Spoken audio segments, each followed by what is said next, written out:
Nós trouxemos o que há de melhor em relação à análise de solos e análise do comportamento dos solos e da genômica dos solos. E para poder fazer isso, eu inicio trazendo a Estela Virgílio, CEO da Buy My Sell.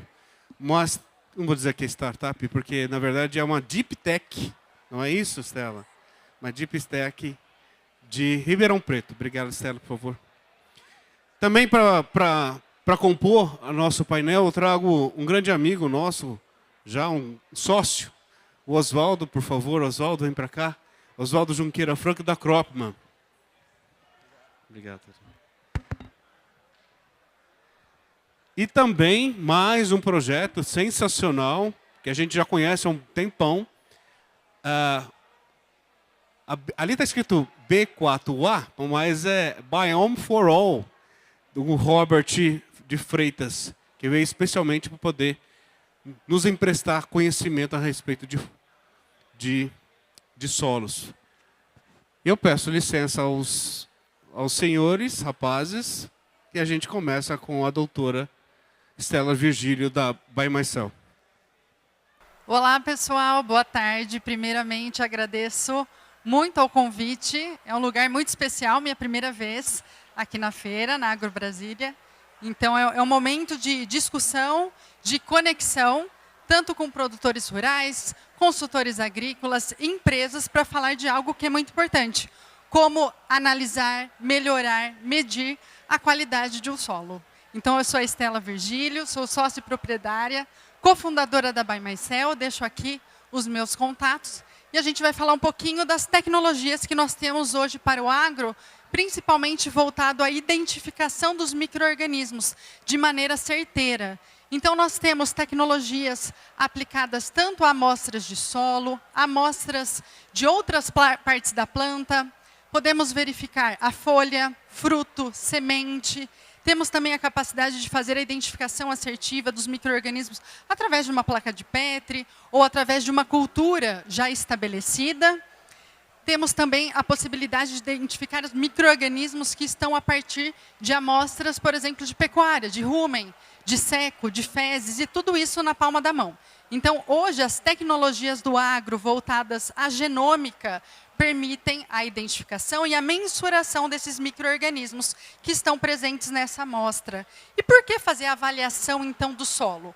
Por muitos anos se aplicou os produtos químicos, se faz sim a mensuração através de análise físico-química do solo, a parte nutricional, e agora nós precisamos nos aprofundar no conhecimento dos micro-organismos. Então, temos bactérias, fungos, vírus, nematóides e uma série de outras características que permitem nós montarmos um modelo. Então, nós temos vários aspectos climáticos, nós temos também que entender toda essa complexidade dentro do solo, a genética da planta, e aí sim, através desses modelos, nós podemos propor um menor risco, principalmente voltados a patógenos, redução do uso de fertilizantes, redução das emissões e também propor uma maior produtividade. Então, aqui na Buy My Sell, nós temos uma tecnologia proprietária da avaliação dos micro-organismos do solo, que nós chamamos de Rizobiota Agro, focado, então,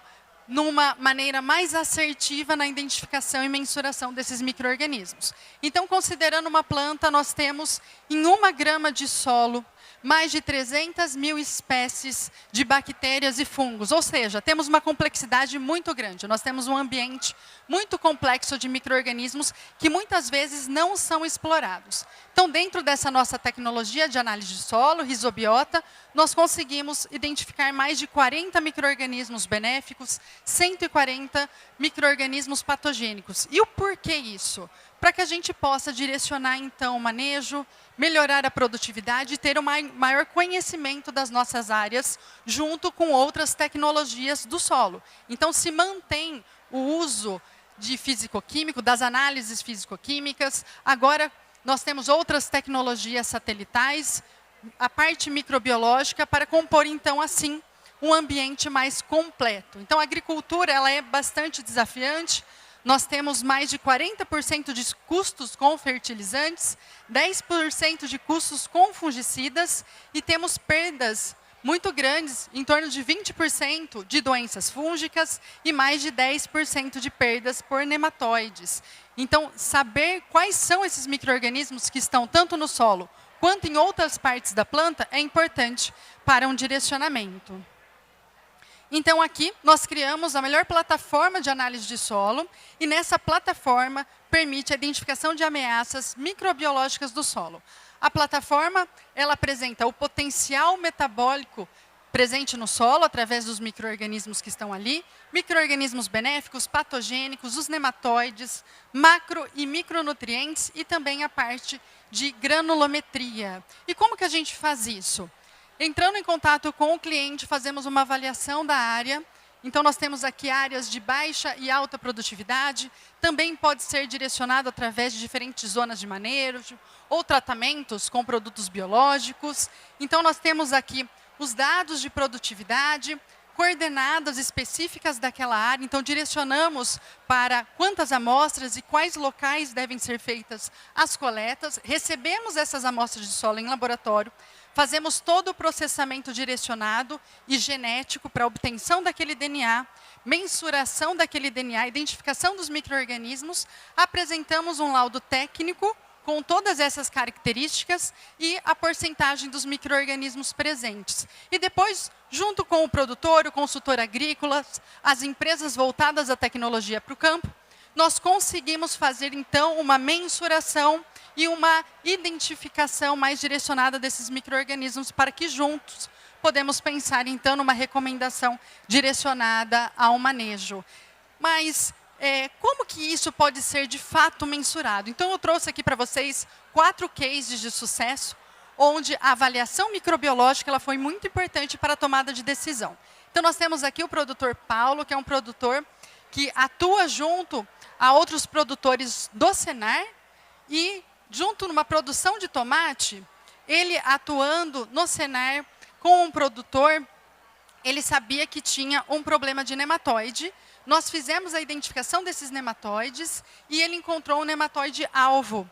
E através de um direcionamento, então, de manejo, após o tratamento, nós não encontramos mais o nematóide e teve um aumento também de 180% de produtividade. Então, a possibilidade de ser mais assertivo em relação àquele patógeno permitiu, então, um aumento de produtividade. Um segundo exemplo, na produção de citros, o consultor Daniel, que atua em Aguaí, estava tratando inicialmente aquela área de citros contra Phytophthora, porque ele imaginava que o problema era uma suspeita de gomose. E a questão é que, após o tratamento, não tinha sido nenhuma efetividade. Nós fizemos, então, a avaliação do solo e identificamos uma alta quantidade de fusário na amostra. E aí, nos aprofundando no estudo, percebemos que a Phytophthora entrou na planta através de um oportunismo junto com a Phytophthora, e aí, tendo essa alta quantidade de fusário, ele pôde ser mais assertivo, então, no direcionamento em relação a manejo. Um terceiro exemplo do Gustavo, que atua dentro de uma grande empresa de biológico, é em relação a posicionamento de produto. Então, nós vimos um primeiro exemplo, um pequeno produtor, um consultor que atua junto ao Senar, numa estufa de tomate. No segundo exemplo, já uma produção maior de citros. E agora um direcionamento e posicionamento de produto. Então, antes, ele tinha alguns micro-organismos benéficos na sua área de soja, mas uma quantidade baixa de sacas. Então, como posicionamento de produto, esse representante agrônomo, ele direcionou para aumento de bacilo e tricoderma. Então, ele tinha um produto específico ali que foi indicado a esse produtor, e, com isso, ele teve um aumento no número de sacas e uma diferença em relação à produtividade. E um último case seria direcionado tanto a usinas ou empresas que trabalham com áreas de biológico, com área de fertilizantes, até do talhão Adorna. Então, essa tecnologia nossa permite, em questão a solo, auxílio no planejamento agrícola para ganho de produtividade, pensando em diferentes talhões, mas pensando dentro de uma usina, a gente também consegue contribuir dentro da indústria, fazendo avaliação, por exemplo, de material fermentado para identificação de contaminantes, sendo mais direcionado para uma ausência desses contaminantes e, por fim, uma avaliação, por exemplo, da levedura numa genoma completo, selecionando, então, aquelas principais leveduras que poderiam estar envolvidas em processos fermentativos. Então, a genoma e o sequenciamento de DNA, ele pode ser direcionado tanto para amostras de solo, quanto para análise de bioprocesso ou para seleção também de micro-organismos que depois podem ser revertidos, patenteados ou registrados. Então, aqui nós conquistamos a confiança de vários clientes, clientes do agro, de empresas, de produtores rurais e de consultores. E nós temos, dentro da BioMyCell, hoje com mais de 35 consultores na nossa base, nós temos um programa de consultor parceiro espalhado pelo Brasil. Então, aqui eu deixo o QR Code. E a nossa intenção é que esses consultores parceiros levem nossa tecnologia para os diferentes cantos do país. Então, aqui, o nosso time e parceiros que fazem parte da nossa empresa. E aqui deixo os meus contatos. E agradeço mais uma vez a oportunidade de estar aqui. E fico à disponibilidade para a gente trocar uma ideia, conexão e tirar dúvidas sobre as nossas iniciativas e soluções. Obrigada. Muito bem, Estela. Muito obrigado. Eu convido a Estela para poder continuar conosco, para que nós possamos ter um bate-papo. E agora eu trago, por favor, o Oswaldo Junqueira Franco, da Cropman. Obrigado. Boa tarde. Antes de qualquer coisa, gostaria de dizer que também sou produtor rural no estado de São Paulo.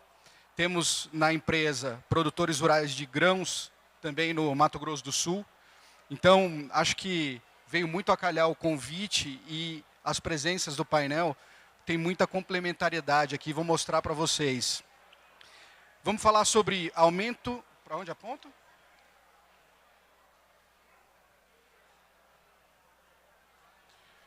Como... Opa! Posso ir? Como melhorar a eficiência e a produtividade do negócio agrícola, dos sistemas produtivos. Como que a gente assegura uma agricultura lucrativa e sustentável? Isso aqui é um mapa de produtividade de milho no Mato Grosso. Isso veio de um cliente.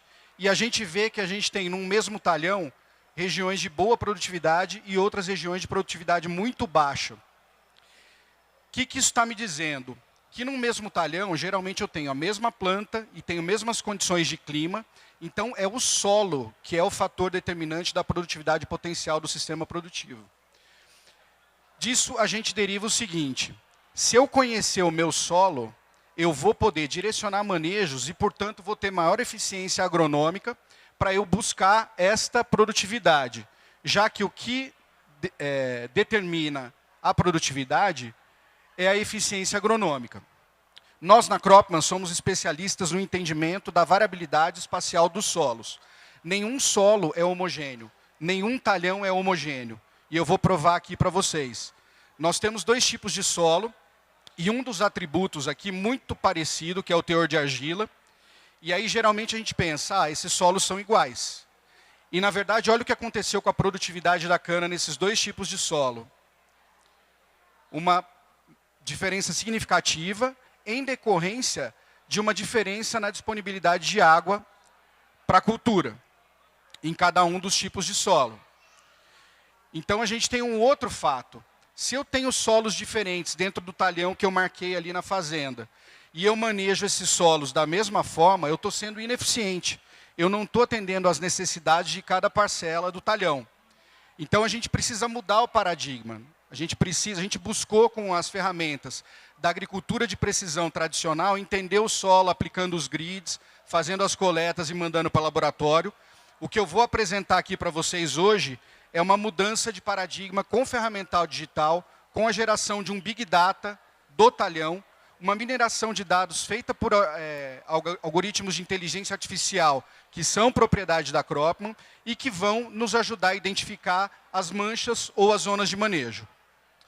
Então, o que a gente faz? A gente gera os mapas de diagnóstico. A constituição do Big Data se dá com múltiplas camadas de dado, que incluem a condutividade elétrica aparente, a análise dos dados da paisagem, a formação do relevo ali naquela região, uma coleta para análise orientada por algoritmos de inteligência artificial, a identificação das zonas e o diagnóstico agronômico. Tem um laser aqui? Não, né?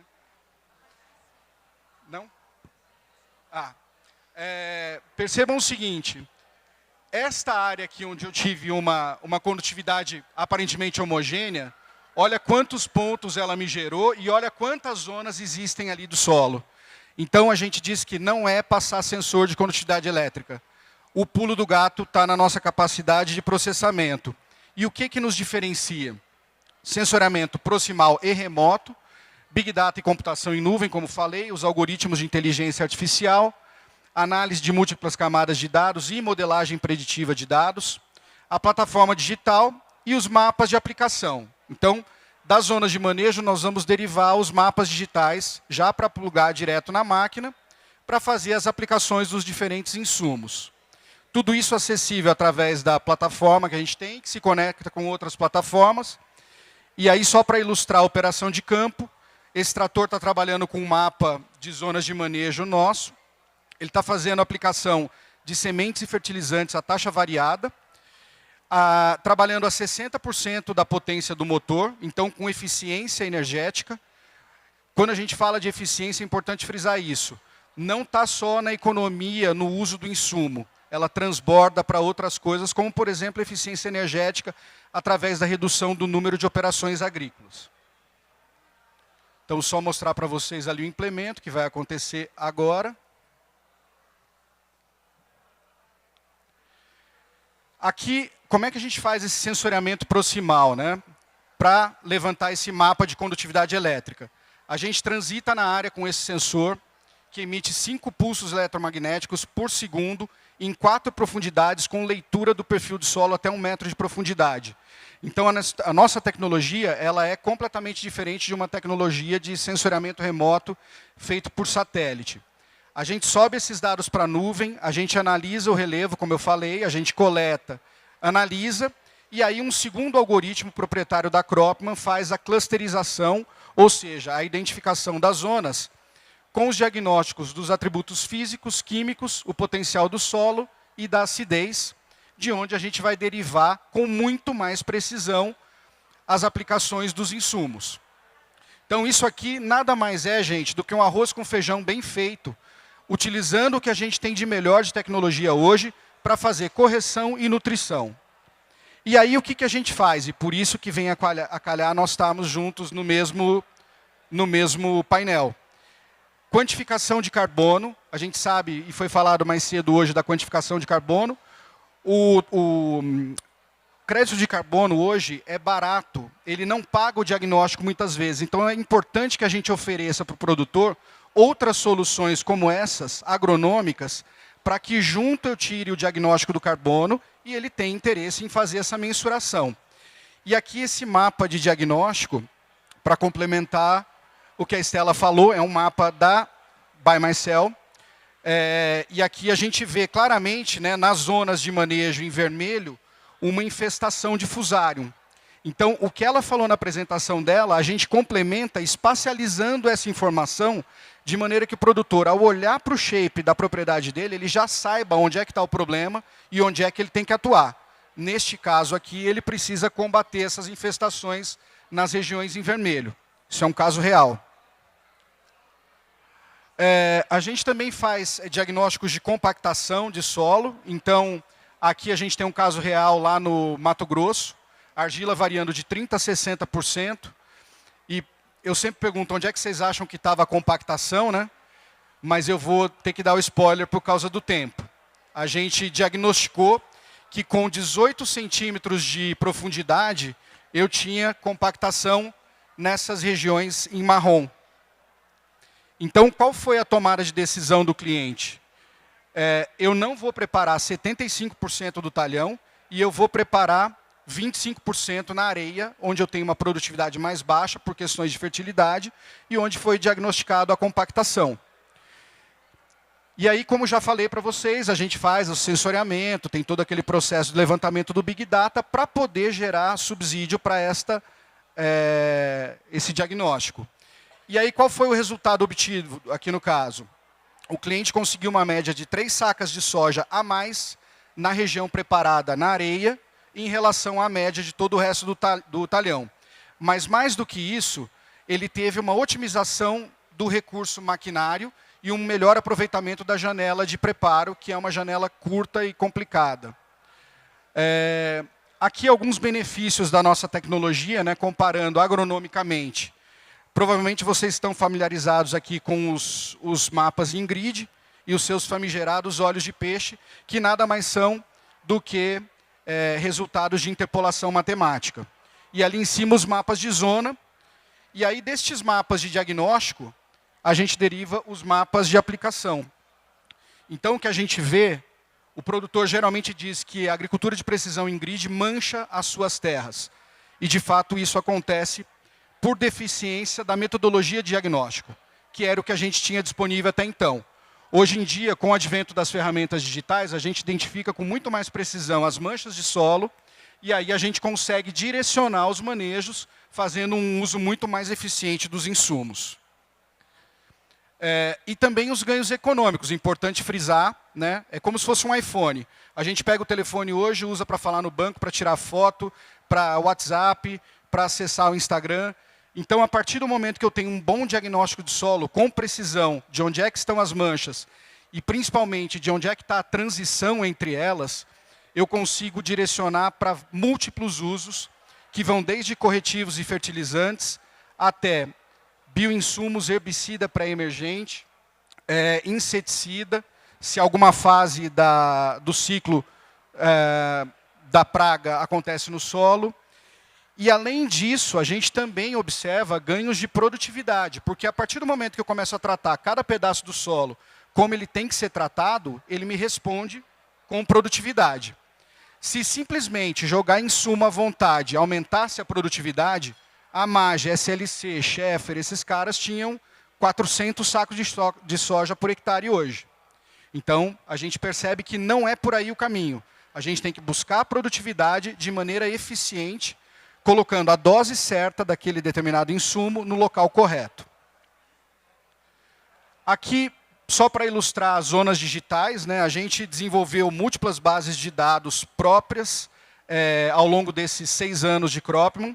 Então, o cliente nos manda o shapefile dele, a gente consegue, por modelagem preditiva, dizer qual o teor de argila e a água disponível pelo critério ZARC para qualquer região produtiva do Brasil.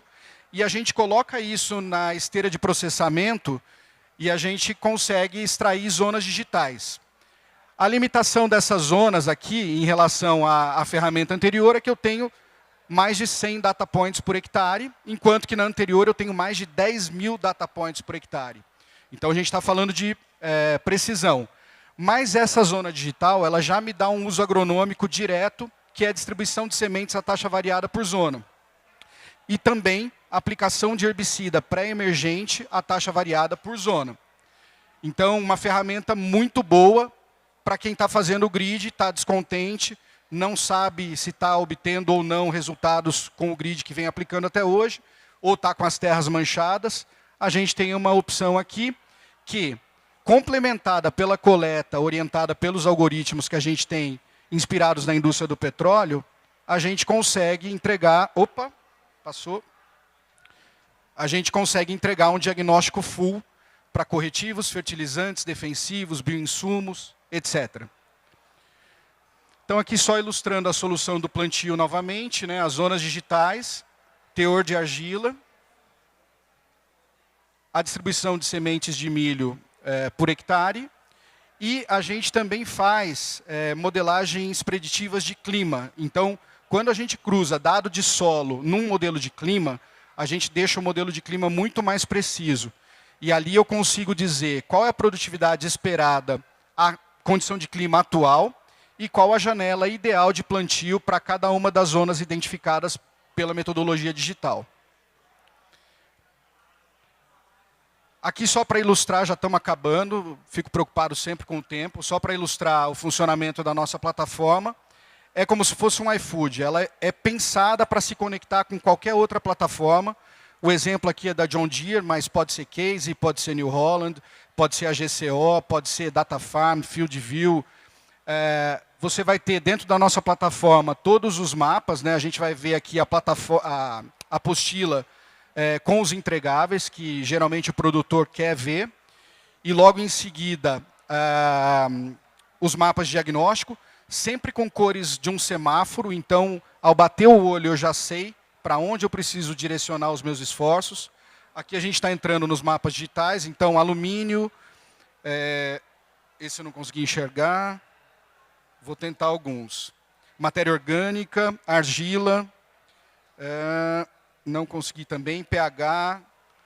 Enfim, todos os mapas de diagnóstico. E aí, da plataforma que o cliente usa ou da nossa, ele baixa diretamente isso para os implementos e sai fazendo as operações de campo de maneira muito simples e muito fácil. Finalizando aqui é o último slide, falando um pouquinho sobre nós, sobre a Cropman. Nós somos fundados em 2018 por pesquisadores brasileiros. Somos uma empresa 100% brasileira que vem fazendo pesquisa e desenvolvimento com recursos próprios e ajuda de entidades como a FAPESP e o PIP. Somos especialistas no entendimento da variabilidade espacial dos solos, então usos para carbono, usos para microbiologia, usos para aplicação de bioinsumos, tudo isso a gente consegue contribuir, nós somos um provedor de ferramenta para esses outros usos. Os fundadores, o Henrique é pós-doutor em solo e nutrição de plantas pela Exalc, foi pesquisador visitante na Austrália. Em 2020, foi o terceiro maior autor de publicações científicas sobre manejo de solos para cana-de-açúcar no mundo. O outro fundador, que hoje é um consultor nosso, é o Guilherme Sanches, que é pós-doutor em ciência de dados e bioenergia. Eu trabalhei 25 anos no mercado financeiro, em gestão de riscos e financiamento a commodities, sempre voltado para o agronegócio. E o Léo é especialista em georreferenciamento, e tem um perfil muito puro de agrônomo que manja de programação. Aqui só para ilustrar para vocês algumas das publicações e a versatilidade do que nós já fizemos, não só no Brasil, mas também em outros países da América Latina. E alguns dos nossos parceiros, só para comentar, a Cooper Citrus, que é a maior cooperativa agrícola do estado de São Paulo, a Embrapa Tocantins, com quem a gente tem uma parceria, porque existem 14 milhões de hectares de plintossolos pétricos no norte do Brasil, e o entendimento comum nosso da Embrapa é que essa tecnologia ajuda a entender onde é que estão esses solos e os impedimentos para poder direcionar melhor os manejos. A Metos, que é especialista em clima, a Brenha, do Grupo Algar Telecom, MyCarbon, o Soma, da Exalc, e o Solo Agro, que é a pós-graduação também lá da Exalc, que o Henrique é um dos professores. Fomos uma das 100 startups to watch em 2022, e eu deixo aí os meus contatos também e fico à disposição de todos. Obrigado. Muito bem, muito bem. Nossa, sensacional, muito bem. Palmas para Oswaldo Junqueira Franco. Por favor, agora vamos trazer o Robert, da Biome for All. Beleza. Boa tarde, pessoal. Então, como já foi apresentado, eu sou o Robert. Eu sou biólogo, mais especificamente sou ecólogo. Minha experiência em modelos matemáticos que relacionam a vida com o ambiente abiótico. Então, eu vou trazer um pouquinho para vocês aqui do que a gente faz, que também é a questão de diagnóstico de microbiota do solo, incluindo fungos e bactérias. Mas eu queria dar um foco mais, talvez, educacional e mostrar como isso se aplica na prática, né? Porque o diagnóstico ele consegue levar a um manejo mais eficiente. Então, a minha ideia é justamente trazer embasamento e dar alguns temas específicos e, com isso, conseguir mostrar por que é importante ter diagnóstico do solo. Então, como eu estava falando, né, eu sou ecólogo e na B4A a gente trabalha também com diagnóstico microbiológico do solo. E a gente tem essa ênfase em realmente destrinchar como é que funciona essa relação entre o solo e microbiota. e gerar com isso insights que são relevantes ao produtor. Então, eu quero fazer uma apresentação mais prática aqui, assim, mais ilustrativa, para mostrar como é que a gente pode aplicar o diagnóstico na prática, né? Então, o que a gente busca é fazer o diagnóstico com ferramentas de prognóstico automatizadas que geram insights ao produtor para que ele aplique esse prognóstico e na próxima avaliação consiga ver a diferença entre o que foi lido na primeira vez e na segunda vez. Então, a gente tem sempre trabalhando com um delta de variação entre uma aplicação de uma prática emendada e outra. Mas, de fato, o que a gente recomenda é com base numa abordagem multivariada, né? A gente sabe que é muito complexo trabalhar com solo. Quando coloca a biologia no meio, fica mais complexo ainda. São muitos fatores. Então, a gente tenta, de certa forma, simplificar essa complexidade toda e deixar isso o mais mastigado possível. Então, a gente usa algumas abordagens diferentes para conseguir gerar insights a partir de dados biológicos. Então, por exemplo, quando a gente trata de vida no solo, a vida ela requer algumas condições básicas para que ela consiga se proliferar, né? Então, não adianta a gente usar um bioinsumo com uma faixa de sobrevivência muito restrita a um pH, por exemplo, um solo que está muito ácido, um solo que está muito básico. Então, a gente tem que primeiro ter uma noção do estado físico-químico daquele local, para daí sim começar a pensar no biológico também. Então, eu destaquei aqui 3 estratégias para conseguir um manejo biológico efetivo. Então, começa justamente com isso, né? Questão de educação física, questão de estressores ambientais. Tem vários tipos de compostos diferentes que eles prejudicam a microbiota. Então, por exemplo, estressores orgânicos, até pesados, e também condições físico-químicas, né, que nem o pH e salinidade, que vão afetar diversos organismos de uma forma assim muito persistente. Então, identificar esses estressores e lidar com eles também vai ajudar no sucesso da aplicação biológica no futuro. E por último, não por último, né, só que nesse exemplo aqui seria a última estratégia, é a questão nutricional. Acho que um dos fatores mais importantes que a revolução biológica está trazendo à agricultura é a questão da nutricional. Não só em termos de controle biológico, né, mas a nutrição biológica, ela consegue reutilizar elementos que estão imóveis no solo ou evitar perdas que eram comuns, né, por exemplo, nitrogênio. Então, a gente vai pensar um pouquinho depois em como é que usar estratégias microbiológicas para conseguir evitar essas perdas. Então, começando com a primeira estratégia, que é a educação física, primeiro o diagnóstico, né? Que fatores biológicos indicam que tem algum estressor físico em relação à textura, à compactação do solo, que está afetando aquela vida no solo? A gente pode ver evidências realmente físicas, né? Ver diretamente isso. Então, em termos de análise de textura do solo, compactação, formação de agregados no solo, mas também se reflete no microbiota, porque as bactérias e fungos elas não só são ajudantes na saúde do solo, mas também são indicadores. Elas respondem, né, à condição do solo. Então, quando tem algum estresse muito forte, ela vai dar sinais. Então, por exemplo, no caso de, pensando numa compactação, uma estrutura ruim, uma evidência é a diminuição nos organismos que são filamentosos, porque a compactação pode quebrar esses filamentos dos organismos, o que vai diminuir a presença deles. Ao mesmo tempo, a gente pode ter mais aglomerados sem oxigênio no solo, o que viabiliza que organismos que são anaeróbicos, né, que não usam oxigênio, consigam sobreviver naquele solo. Então, a gente consegue, ligando o diagnóstico tradicional com o microbiológico, começar a ver mecanismos que impactam naquela região, naquele talhão avaliado. E agora, se a gente viu evidências de estresse físico, tanto no solo em si, né, na matriz abiótica, quanto na microbiota, o que a gente pode fazer? Bom, tem muitos caminhos. Então, a microbiota em si, ela consegue ajudar na agregação de solos. Então, tem organismos que produzem compostos viscosos que ajudam a, fisicamente, colar partículas de solo. Isso possibilita que ele fique mais, fisicamente e estruturalmente mais estável. Mas também temos abordagens que são até mais simples. Então, por exemplo, manter um pH adequado. Essas bactérias que ajudam na física do solo, em geral, gostam de pH próximo ao neutro. Então, uma calagem apropriada já é um grande passo em direção ao solo mais sustentável. A gente tem também como incentivar o crescimento de bactérias e fungos específicos, onde bioinsumos, né? Então, tem vários exemplos aqui de bioinsumos que ajudam na estruturação do solo. E também uma questão interessante é conseguir alinhar o manejo biológico com plantas de cobertura. Então, por exemplo, plantas de cobertura com uma raiz mais agressiva, elas vão conseguir penetrar mais no solo e quebrar com proteção quando isso for um problema, né? Então, a gente consegue, juntando assim, várias práticas regenerativas, tanto questão de biológicos, quanto plantas de cobertura, quanto as práticas mais básicas, que visam a correção de pH do solo, por exemplo, para corrigir um problema que a gente está vendo que assim, afeta de forma muito incisiva a microbiota do solo.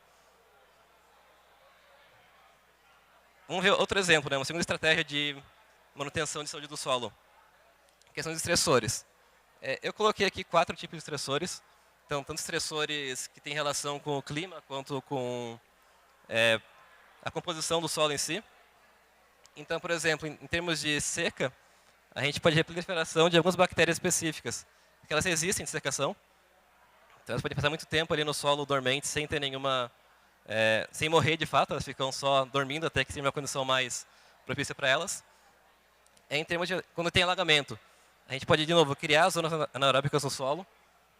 A gente pode, com isso, incentivar o crescimento de bactérias que atuam no ciclo de nitrogênio, que levam a perda de nitrogênio, dos nitrificadores. A gente pode também incentivar metanogênicos, né, que vão liberar metano. E, em geral, os fungos eles são mais suscetíveis ao alagamento do que bactérias. Então, a gente tende a decrescer o número de fungos e crescer bactérias. Questão também de metais e salinidade. A gente tem bactérias e fungos que elas especificamente são resistentes a esse tipo de composto, né? Seja o metal pesado de vários tipos, ou salinidade, tem bactérias que gostam de um teor de sal muito alto. Então, a gente consegue ver o impacto desse estressor, porque essas bactérias e fungos que são adaptadas a esse tipo de estressor se reproduzem, sobrevivem, enquanto outras vão desaparecendo. Então, por isso que é importante, né, ter essa avaliação do diagnóstico do solo com a visão microbiológica, porque nem sempre numa análise física, química tradicional, vai se preocupar em analisar salinidade, metais pesados. Então, a microbiota pode ser não só um resultado final que a gente quer alcançar, um padrão que a gente quer alcançar, mas também ela é um indicador emergente, né? A gente pode descobrir várias coisas com o mesmo material. Tanto questões de doenças que são diretamente ligadas à presença de bactérias e fungos, quanto outros fatores que se expressam para as bactérias e fungos, só que têm outra origem. Então, nesse caso aqui, o diagnóstico é uma ferramenta para identificar estressores possíveis naquele solo e atrás da fonte. Por exemplo, pode ser que, se tiver evidência de salinidade na microbiota, pode ser que o produtor esteja usando algum adubo que tenha salinidade muito alta, ou pode haver contaminação de metais na água que está usando de irrigação. Então, é uma evidência para a pessoa ir atrás, né, e identificar a origem dessa contaminação. E em questão nutricional, outra estratégia para adequação do solo à vida microbiana é pensar, principalmente assim, em 2 grandes grupos de organismos que são os envolvidos no ciclo do nitrogênio e do fósforo. Também existem bactérias e fungos que atuam no ciclo do potássio, e micronutrientes também. Só que eu trouxe esses 2 porque eles são assim, mais estudados e tem uma literatura muito rica sobre eles. Então, por exemplo, nitrogênio ele tem um ciclo muito complexo. É um ciclo que ele tem uma parte dele que fica na atmosfera, né, na forma de ar.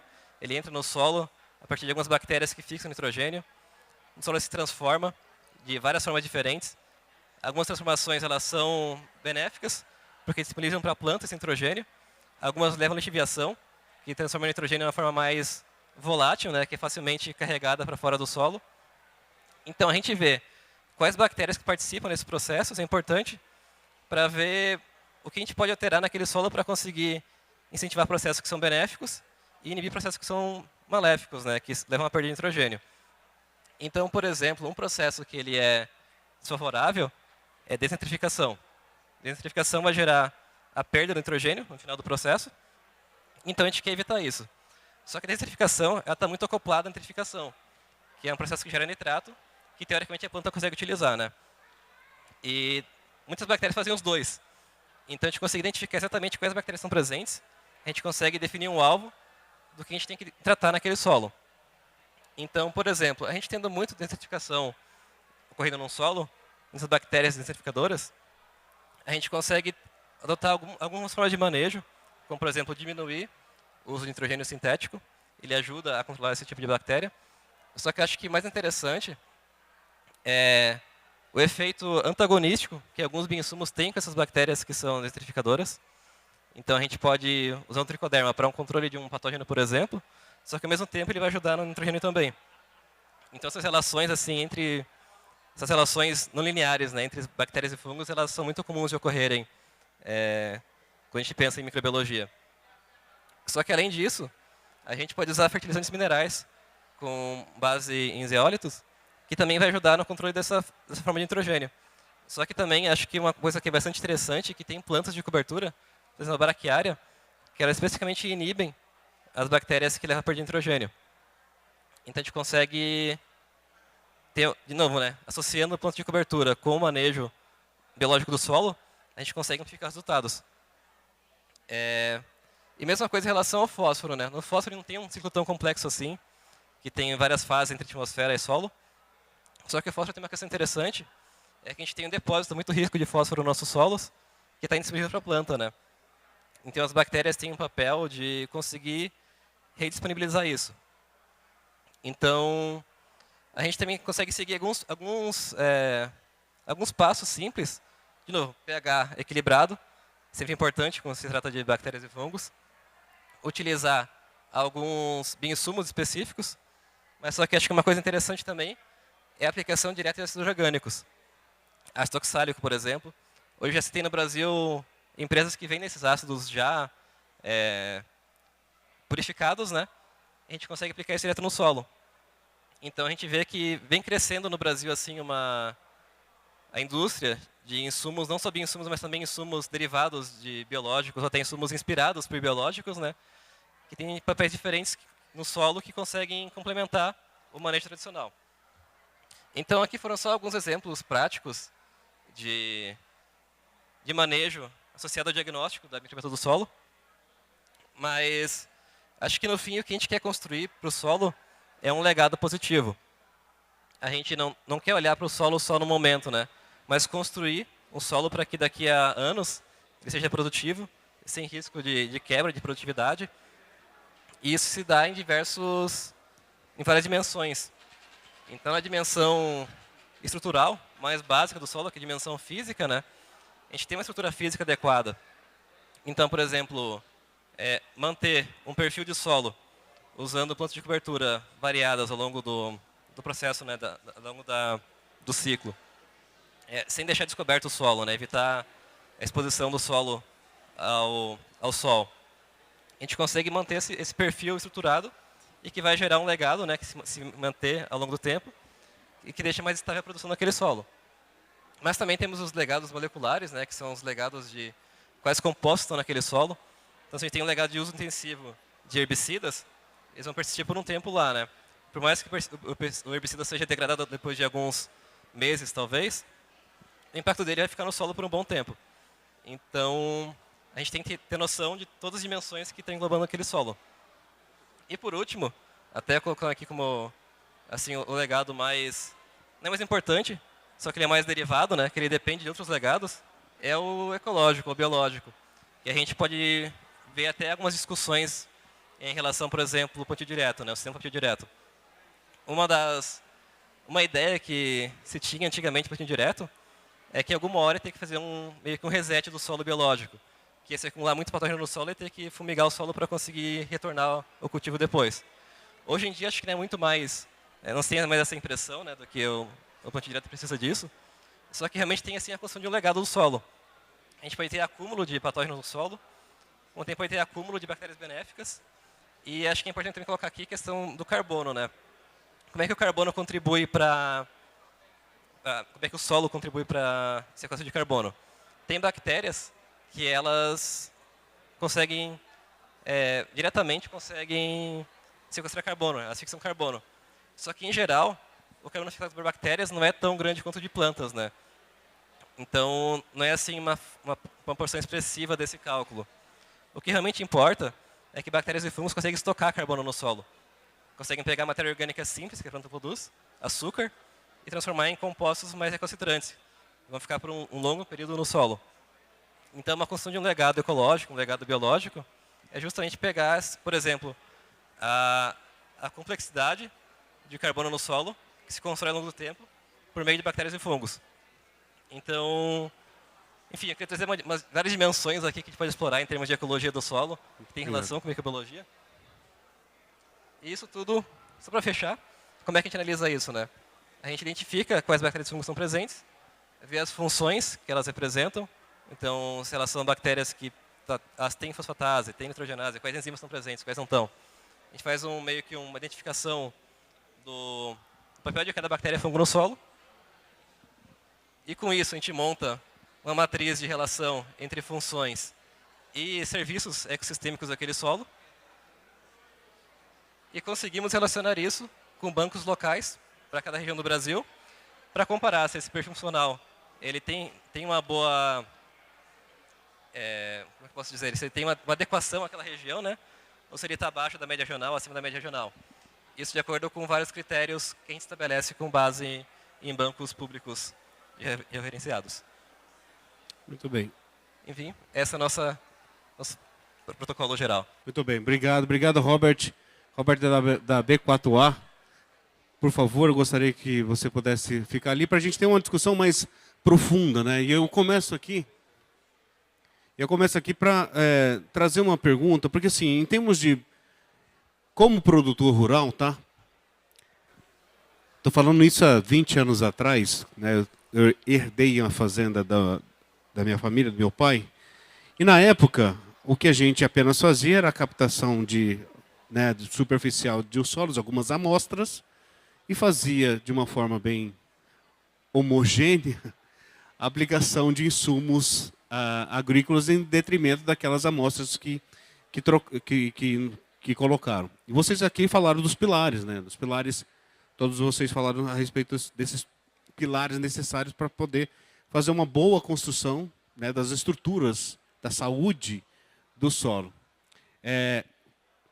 Trazendo agora, de novo, pelas mulheres, você trouxe aqui, Estela, que nós ali temos mais de 300 mil espécies de bactérias e fungos, uma pequena amostra de solo, e dos quais a gente consegue identificar os benéficos, 40 deles, vocês conseguem identificar 40 deles, que são benéficos, e 140 patógenos. A dúvida que eu tenho é o seguinte: quando você faz essa construção e essa recomendação, você faz a recomendação de acordo, logicamente, com as análises feitas.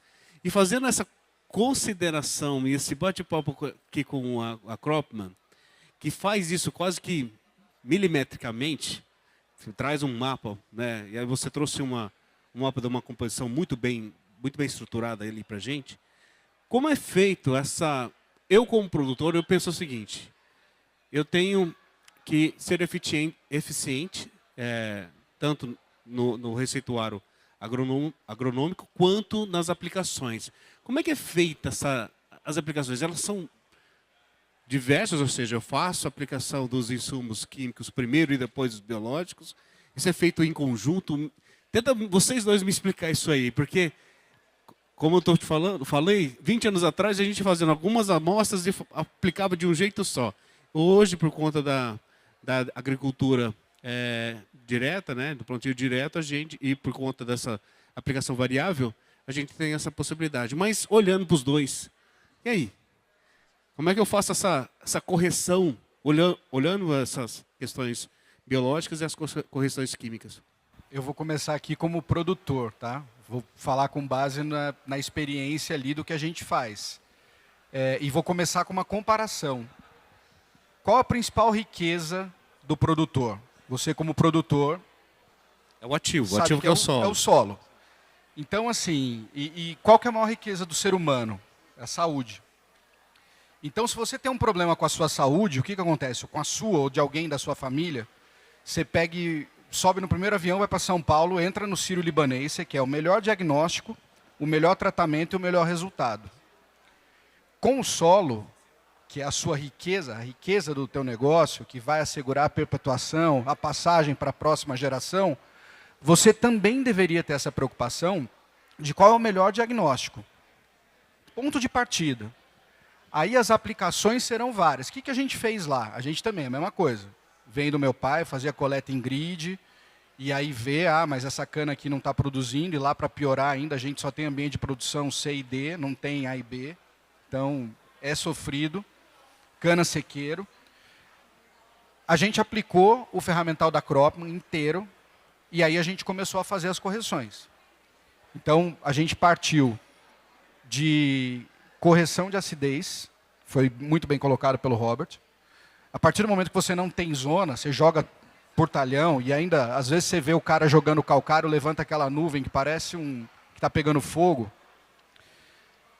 Começa pela correção bem feita, aí você vai corrigir os aspectos nutricionais com base no reservatório do solo, com base no que tem disponível no solo, lembrando que teor absoluto não é igual a disponibilidade, então a gente tem que levar isso em consideração também.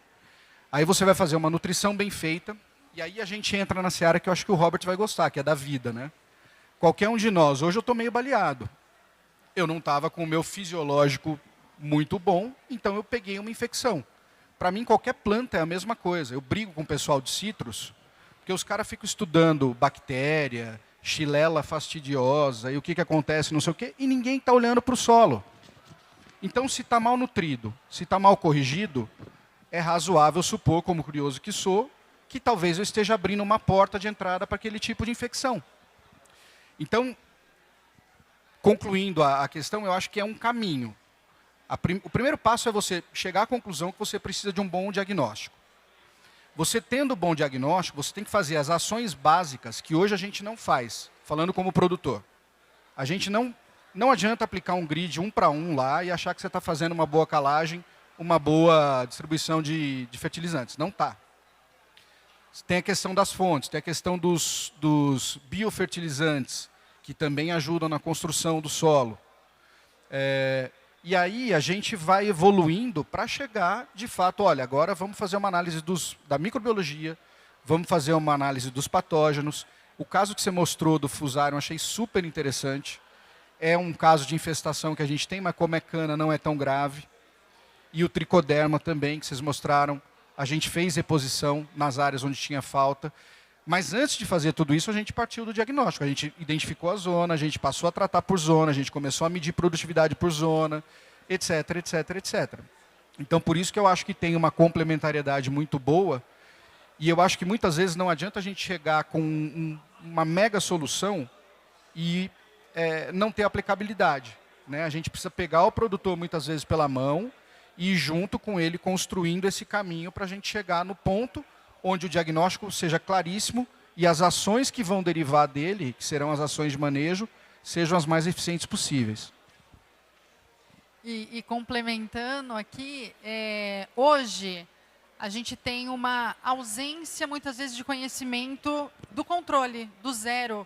Antes de fazer qualquer tipo de manejo, tratamento, ação, muitas vezes o produtor ele é induzido, talvez por um representante, por um colega, por um consultor, a já colocar um determinado produto no solo sem, ao menos, fazer uma primeira mensuração. Então, nós recebemos hoje produtores ou consultores que já estão com a área afetada, ou, por exemplo, ano passado, que sofreram alguma consequência de queimada, mas nunca tinham feito nenhuma avaliação anterior. Então, eles chegam para nós com algum problema já efetivo. Então, no caso ali de citros, olha, aparentemente é gomose, mas será que é mesmo? E eu já comecei a fazer um tratamento que não estava sendo assertivo na época. No caso da queimada, o que pode ser feito naquela área de queimada, mas eu não tinha uma mensuração anterior. Então, o que nós indicamos primariamente é um diagnóstico prévio. É importante a gente fazer uma primeira análise para entender aquela situação. Mas hoje eu não tenho nenhum contaminante. Que bom! É como se a gente estivesse fazendo um exame de sangue, né, prevendo que não estamos com nenhuma anemia, com nenhum problema, mas já supondo que, se eu vier a ter um determinado problema, eu já tenho conhecimento de como estava a minha situação antes. Então, primeiro indicativo de condição. Talvez antes do plantio, fazer um controle zero e entender como está a comunidade, no meu caso, né, de avaliação, a comunidade microbiana. É bactéria, é fungo. Muitas vezes, antes do plantio, a gente tem uma baixa quantidade de nematóide, mais os nematóides livres. E aí, conforme a gente tem o plantio, e aí para as diferentes culturas, a gente vai entendendo, né, com o passar do tempo, o aparecimento daqueles micro-organismos e de que maneira a gente consegue fazer uma interpretação mais acurada e mais direcionada. Por quê? Eu tenho um comparativo zero antes de um determinado tratamento e depois eu vou ter após uma determinada condição. E espera-se também que aquele problema, no caso do patógeno, que é o que a gente faz um alerta maior, por isso de ter mais de 100 micro-organismos patógenos na base, é porque o problema maior está no aparecimento de uma determinada doença que, de fato, vai agravar a produtividade, vai agravar o crescimento da planta, vai agravar, inclusive, o uso de outros produtos que poderiam beneficiar a adição de algum micro-organismo benéfico, porque eu tenho já aquela quantidade grande de patógeno que precisa ser combatido. Então, no solo, se a gente tem 300 mil micro-organismos, eu não consigo oferecer para o produtor uma tabela com 300 mil micro-organismos para que ele decodifique qual a importância desses micro-organismos. Então, o que nós fazemos em termos de tecnologia é selecionar aqueles micro-organismos que têm uma maior relevância agronômica para a tomada de decisão. Mas a gente tem uma infinidade de outros micro-organismos e nós sabemos de muitos que ainda nem foram explorados. A gente desconhece muito do que tem no nosso solo, no nosso ambiente. Então, é importante a gente ter um controle zero, um controle diagnóstico prévio, para tomar decisões iniciais, sem precisar chegar, de fato, a um problema definitivo. Uma vez que a gente tem o problema, aí sim, a gente faz a detecção e a tomada de decisão tem que ser mais direcionada. E, às vezes, a tomada de decisão é a adição de algum produto químico para combater aquele patógeno. Então, quando a gente entra com medidas, vamos dizer, dentro do manejo mais regenerativo, inicial,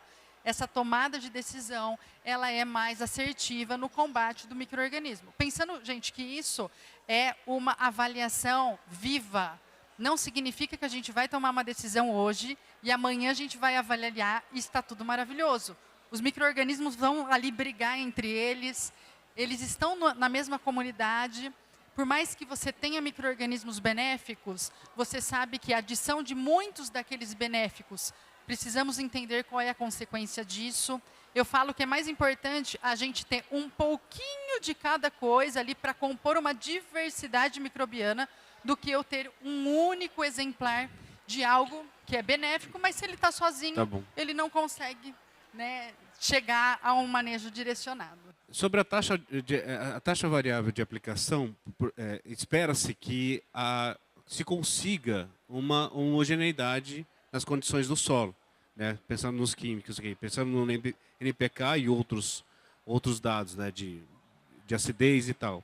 Se hoje eu estou fazendo essa correção de pontos que são mais frágeis do ponto de vista químico ou biológico, se espera que na próxima, já que eu fiz anteriormente, espero que na próxima eu tenha uma melhoria, né, de parâmetros em alguns pontos que vocês colocaram ali.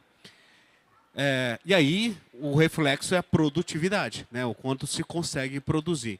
Existe hoje, na leitura de vocês, após essa homogeneização, um índice de produtividade já pré-estabelecido de acordo com os mapas? Eu estou dizendo o seguinte: uma dada região, ali se produziu 100 sacas de soja, que não é tão absurdo. Numa outra localidade, no mesmo talhão, se produziu 70 sacos de soja. O que é necessário é fazer com que a produtividade alcance maior eficiência onde tem deficiência de nutrientes ou tem patógenos ali gerados. Existe a possibilidade de você fazer uma previsibilidade de que, nós vamos fazer todas as análises e, na correção, a gente vai homogeneizar todo o talhão para que se atinja os 100 sacos de soja de forma homogênea. Qual que é o alcance disso que nós podemos observar? O que vai acontecer? Na verdade, a limitação vai ser dada pelo potencial produtivo da zona, que deriva do CTC daquela zona. Então, eu vou ter zonas dentro do talhão com capacidade para 70 sacas e vou ter outras com capacidade para 100. O segredo do negócio vai ser eu tratar quem tem potencial para 100 como quem tem potencial para 100 e parar nas 70 aqui. E não tentar chegar a essas 70 no 100, porque nunca chegará, por uma limitação do solo. Então, eu sempre vou ter variabilidade na produção dentro do talhão. O que eu não vou ter mais é variabilidade na produtividade dentro da zona. Ah, mas qual o tamanho da zona? Foi a natureza que criou. Então, a gente tem zonas de 3 a 30 hectares. Em média, 15 a 20 hectares é o tamanho de uma zona de manejo, pelas análises que a gente faz aí no Brasil inteiro. O ponto positivo é que, uma vez identificada essa zona, como a gente leva em consideração os atributos físicos do solo, eles mudam muito lentamente com o tempo. Então, no ano seguinte, eu não vou mais fazer uma comparação de base zero, como você bem falou, banana com maçã. Eu vou comparar zona com zona. Zona que tinha tanto de fósforo, eu joguei mais tanto de fósforo, a planta extraiu tanto de fósforo, por matemática de mais e menos, tem que ter tanto de solo, tanto de fósforo no ano seguinte, dentro daquela mesma zona. Isso a gente consegue fazer já. A gente consegue acompanhar ao longo da... como se fosse uma auditoria por zona, para ver se as ações de manejo de fato estão trazendo o resultado esperado. E com relação ao último aspecto de ganho de produtividade, a partir do momento que eu passo a tratar a zona como zona, né, e não mais talhão, ou zonas feitas através de outras metodologias que não têm essa ancoragem no solo, que muda muito lentamente, eu consigo verificar retorno de produtividade, por exemplo, na soja. A partir do momento que eu distribuo semente de soja por mapa de solo, eu consigo de 10 a 15% de ganho de produtividade por evitar acamamento. Porque o que acontece? Se eu jogo uma taxa fixa num solo mais fértil, eu vou ter um maior número de indivíduos nascendo, e aí o Robert vai gostar, porque é de vida, eles vão competir entre si, vão querer buscar a luz do sol, todo mundo vai crescer muito rápido, vai ficar muito magrinho, e não vai ter sustentação, e eles vão deitar. Ao deitar, eu vou ter problema com fungo, porque eu vou criar um ambiente ali de umidade, de sombra e tudo. Então, eu estou deixando de colher de 10 a 15%, porque eu não fiz uma dosagem assertiva da semente de soja, que tem engalhamento indeterminado, nas áreas mais férteis e menos férteis do meu talhão, levando em consideração as zonas baseadas no solo. Então, é isso que acontece quando a gente passa a trabalhar com a metodologia de zonas de manejo baseadas no solo. Perfeito. Bom, eu vou abrir aqui para algum comentário ou pergunta, né, se alguém tiver, para que a gente possa fazer a interação. Mas alguém queira trazer alguma questão? Aproveitem, porque realmente são 3 grandes profissionais que entendem muito sobre análise e melhoria de solos. Bom, se ninguém, eu vou agradecer a presença de vocês, de verdade, porque realmente hoje nós, em termos de produtores rurais, nós temos aqueles que realmente conseguem fazer o acesso à tecnologia e ciência, como vocês tanto protocolam, né, tanto trazem para o produtor, quanto aqueles que ainda estão no grid, né, estão procurando aumentar, melhorar suas condições de produtividade, mas em aspectos arcaicos hoje. O que nós queremos sempre é poder democratizar o acesso a vocês, fazer com que produtores de várias regiões possam entender primeiro e adotar o que vocês tanto estudaram e tanto trabalham. Muito obrigado para todos vocês.